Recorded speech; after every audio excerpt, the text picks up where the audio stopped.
मतलब बहुत दुस्साहस था ये फ़िल्म को नयन का किरदार बनाना, क्योंकि मैं गलत हो सकता हूँ, दुनिया गलत हो सकती है, मेरी माँ गलत नहीं हो सकती है। जी। और ये एक डिसीज़न लेना कि माँ भी एक इंसान है, उससे भी अपनी गलतियाँ हो सकती हैं, वाक़ई बहुत दुस्साहस था और डेयरिंग का डिसीज़न था। मुझे लगता है कि लोगों को वो किरदार बहुत पसंद आया है, मतलब मैंने हाँ, सोचा नहीं था बहुत। उतना पसंद आया है, क्योंकि मुझे हमेशा से लगता था कि नहीं, लोग इसको जरूर जज करेंगे। लेकिन मुझे लगता है कि लोगों ने मेरी दृष्टि से फिल्म देखी है, क्योंकि मैं जजमेंटल नहीं हूँ नयन के प्रति, इसलिए ऑडियंस ने भी उसको उस तरह से जज नहीं किया जो आम तौर पे हम करते हैं। उन महिलाओं को जज करते हैं जो थोड़ा सा लीक के हटकर कुछ करने की कोशिश करते हैं, जो अपनी घर की जिंदगी से जुदा कुछ काम कर रही हैं। तो इसमें डेफिनेटली मुझे लगता है कि ऑडियंस ने मेरा साथ दिया हुआ है। एंड अपेक्षा नहीं थी, लेकिन सच में बहुत आनंद आया ये देखकर कि लोग नयन को भी बहुत अच्छे से एक्सेप्ट कर लेते हैं, और उनकी जो मानसिकता है या उनकी सोच है उसके बारे में जजमेंटल नहीं होते, बल्कि उसके साथ होते हैं उसमें। आप इन तीनों में से किसके साथ खड़ी थी? तीनों ही मैं हूँ, क्योंकि मुझे लगता है कि जब मैं लिखती हूँ या जब भी मैं कोई काम करती हूँ, तो मुझे हमेशा ऐसा लगता है पराग कि एक माँ होने के नाते, स्पेशली माँ होने के नाते, एक बीवी होने के नाते, तो मेरा और राणा जी का रिश्ता बड़ा इक्वल है। इसलिए शादी के बाद ऐसा कुछ बदलाव मेरे अंदर नहीं आया जितना मेरे अंदर माँ होने के बाद आया है। तो माँ होने के बाद जब भी मैं काम करती हूँ, तो मेरा आधा मन मेरे बच्चों में होता है, मेरे घर पे होता है, और कहीं ना कहीं मैं खुद ही गिल्ट कैरी करती हूँ कि अरे, मैं बच्चों से समय कम मैं समय दे पा रही हूँ।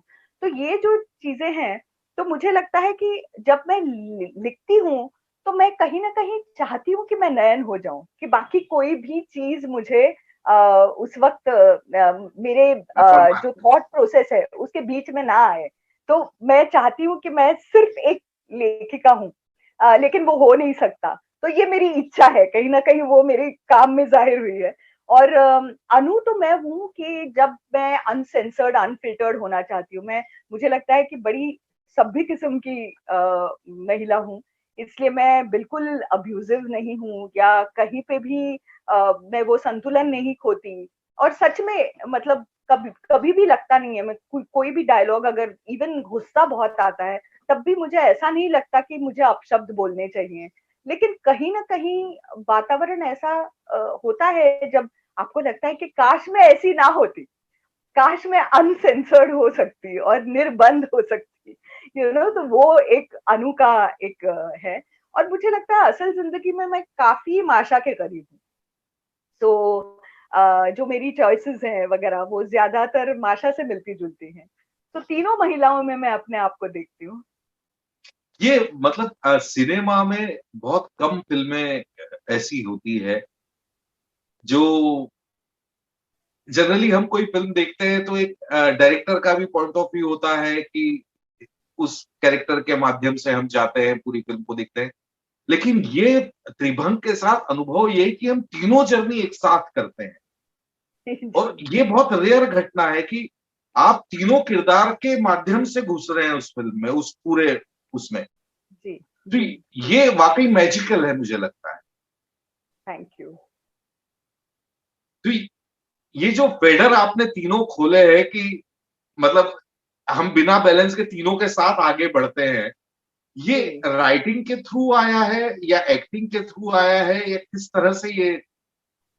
नहीं, मुझे लगता है कि राइटिंग के ही जरिए आया है पराग, क्योंकि ये जो विचार मेरे पुख्ता हुए हैं, वो उस वक्त हुए जब मैं स्क्रीन राइटिंग वर्कशॉप के लिए गई थी, सनडांस मुंबई मंत्रा का वर्कशॉप जो था, तो 2013 साल में।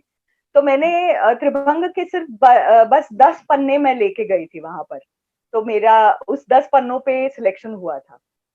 और उस प्रोसेस में ऐसे लोग, बिल व्हीलर, मालिया स्कॉच मार्मो, अंजुम राजबली, आसिफ कपाडिया, इन जैसे लोगों ने मुझे मेंटोर किया उस स्क्रिप्ट को। तो उसमें जो एक क्या बोलते हैं, पुख्ता स्वरूप जो मिला ना, तो वो उस स्क्रीन राइटर्स वर्कशॉप में मिला। तो उन तीनों महिलाओं की जर्नी, हालांकि वो मेरे मन में पूरा ग्राफ डेफिनेटली था, लेकिन फिर बाद में जब मैं वर्कशॉप से लौटी, उसके बाद मैंने उसके ऊपर बहुत काम किया। 3 साल लगे मुझे वो स्क्रिप्ट कंप्लीट होने के लिए। और तब मुझे एक लगा कि एक ऐसी आत्मकथा जो तीनों महिलाओं की है इन अ वे, मतलब वो शुरू होती है एज नयन्स ऑटोबायोग्राफी, लेकिन वो अंत होते होते वो है त्रिभंग यानी तीनों की। तो उस हिसाब से फिर वो स्क्रीन प्ले राइटिंग मैंने की। और इस फिल्म को देखते हुए एक और बड़ा अजीब सा ख्याल मेरे मन में आया, जो correct me if I am wrong, कि जनरली हमारी माँ, हमारी बहन, हमारी पत्नी या हमारी बेटी, हमारे जहन में पुरुष होने के नाते एक होता है कि हाँ ये ऐसी होना चाहिए, पर वो हाँ। ऐसी होती नहीं है। ये हमारा थॉट होता है कि वो वैसी है। हाँ। राइट। या। तो वो एक सदमा कहीं ना कहीं दर्शकों को लगता है कि यार ये बेटी यार बड़ी अजीब है यार, या ये बड़ी अजीब है यार, पर वो या अपनी डेफिनेटली। रियल है, आई थिंक सो। जी, जी। नहीं, और उनका जो जिस तरह से उनका जो फैमिली का वातावरण दिखाया हुआ है ना, तो उस हिसाब से लोगों को वो अलग नहीं लगता। मतलब उसको एक पूरी तरह से एक बैकग्राउंड जो स्टोरी मिली है, कि नयन कहाँ से आई है या अनु किस वजह से वैसी हो गई है, तो वो कहीं ना कहीं मुझे लगता है लोगों को वो अंडरस्टैंड कर सकते हैं, अप्रिशिएट कर सकते हैं। वो भले ही नहीं चाहे कि हमारे घर में कोई नयन हो या हमारे घर पे कोई अनु हो, शायद वो चाहेंगे कि माशा जैसी ही लड़की उनकी हो। लेकिन मुझे लगता है कि जो थॉट प्रोसेस मेरा था लिखने के समय, वो ऑडियंस ने पूरी तरह से उसका स्वागत किया है। क्योंकि मुझे मतलब, और मुझे आश्चर्य इस बात का लगता है पराग, कि सिर्फ महिलाओं को अच्छी लगनी फिल्म ये तो मैं मान सकती हूँ, लेकिन जिस तादाद से पुरुषों को त्रिभंग अच्छी लगी है, वो मेरे लिए एक बहुत सुखद और आश्चर्य की बात है और आनंद का विषय। क्योंकि हम आमतौर पे देखा जाता है कि महिला प्रधान जो फिल्म्स हैं, वो फिर पुरुषों को इतनी ज्यादा पसंद नहीं आती समहाउ। लेकिन त्रिभंग ने इस बात को प्रूव कर दिया कि ऐसा नहीं है। अगर आप ह्यूमन रिलेशनशिप्स के बारे में आप बात कर रहे हो, तो वो महिला हो या पुरुष, इट डजंट मैटर, कि आपको अगर इंटरेस्टिंग लगे तो आप पुरुष हो या महिला आप देखेंगे। तो I think that was really, क्या बोलते हैं, कि मेरे लिए आश्चर्य की बात थी। और बहुत अच्छा लगा मुझे ये सुन के कि पुरुषों नहीं, को भी वाकई अच्छी एक लग रही बहुत बेहतरीन फिल्म आपने बनाई है, और सब तरफ उसकी तारीफ हो ही रही है। और अब मैं ये भी उम्मीद करता हूँ कि अब अगली फिल्म के लिए आप इतना लंबा ब्रेक ना ले। है। हाँ, मैं भी खुद से यही उम्मीद करना चाहती हूँ कि मैं इतना लंबा ब्रेक ना लूं। बहुत बहुत शुक्रिया आपका। बहुत बहुत धन्यवाद Parag, thank you. God bless. Thank you, bye. Okay, bye bye.